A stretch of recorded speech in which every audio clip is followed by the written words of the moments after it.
You know, the idea of holding your hand silver is really, really a good feeling.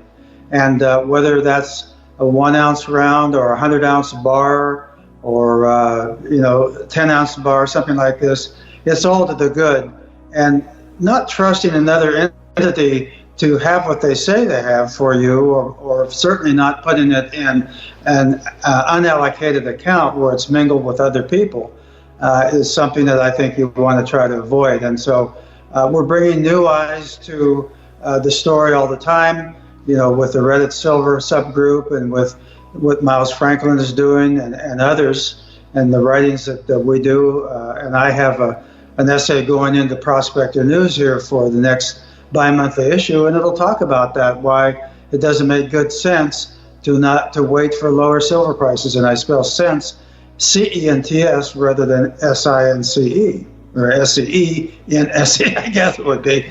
So I think it'll be fascinating to watch. I don't have a prediction what the outcome will be, but I think it'll be all to the good, because it will get people interested in what's going on, and they'll learn that just how fragile this system is with what's been going on in recent months and years, and the game, the game plan that the people have that want to keep this thing going and keep $25 or $30 silver as a limit is running out of gas, and the story is getting old. And I think we're in for some pretty interesting things going forward in the coming weeks and months. I don't think a lot of people are going to be shaken out this time.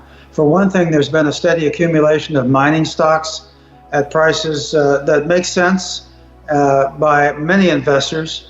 There's been merger and acquisitions that have gone on a pretty big basis.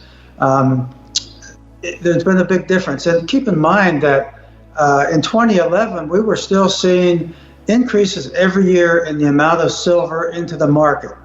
And it wasn't until 2015 that we notched the first time in a long time when silver was less produced globally in 2015 than it was the year before. And from 2015, each year except for 1 year between then and now, we've seen less silver produced than was produced in 2015. And there was 1 year that there was more produced, but not a lot. So I think that the landscape has changed a lot. There's less silver being produced. We're in the fifth year of a deficit. We have the after effects of COVID, which dropped us down about 10 or 15% globally in production. That's still playing out this year. We have many more people buying silver. We have true shortages, as you know, at Miles Franklin. Across the board, not only from domestic sellers like yourself, but more difficult to get silver in a lot of different exchanges. The Perth Mint has had questions about whether they have all the silver they say they have. They've registered record 4-month sales of gold and silver that they've never experienced before.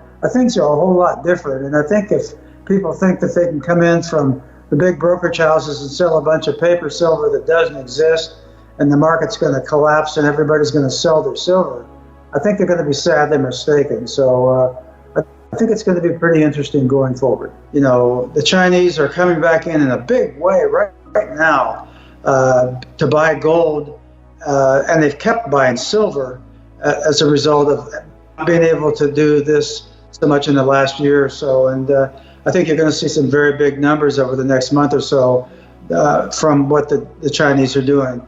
The Indians are doing the same thing because prices have been down and because duties have been relaxed a bit. And so I think that these are wild cards out there, and the Shanghai Gold Exchange and the Silver Exchange have been continuing to buy a lot of metal. I think we have a system that is fragile. It doesn't take a lot to cause a problem, a delivery problem, some new item of more question about whether the ETFs have all the silver they say they do. There are people buying 20 or 50 or 100 ounces. All that goes and becomes a trickle to a flood.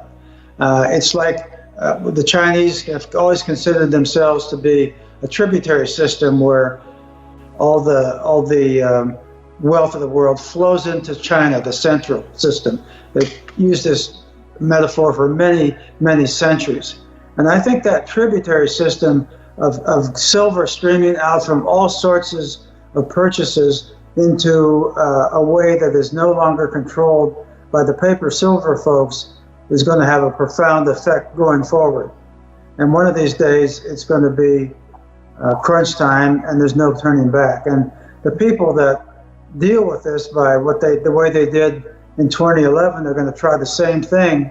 They don't have any new ideas in mind, and I think they're going to get a shocker one of these days where they're going to hold a party that nobody came to. You know, SRS Rocco has shown this graphically. The top 7 or 10 primary silver miners in the world have all experienced declining grades.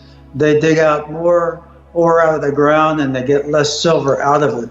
And it's down 55 to 60% from what it was a decade ago. So they're digging like mad and they're getting less for it. So this is something that is corrosive to the supply situation, and it's something that is going to have an effect just like tomorrow might have. All these things together are going to have a big effect. And so it's kind of like a situation where you have 3 or 4 or 5 factors that amongst themselves are not huge, but when they come together, they can cause a systemic issue, whether it's a plane that collapses because it has several deficiencies going on, or whether it's a silver supply because you have new people and more people coming in to buy more silver and not holding it in paper, but holding it in their own hand.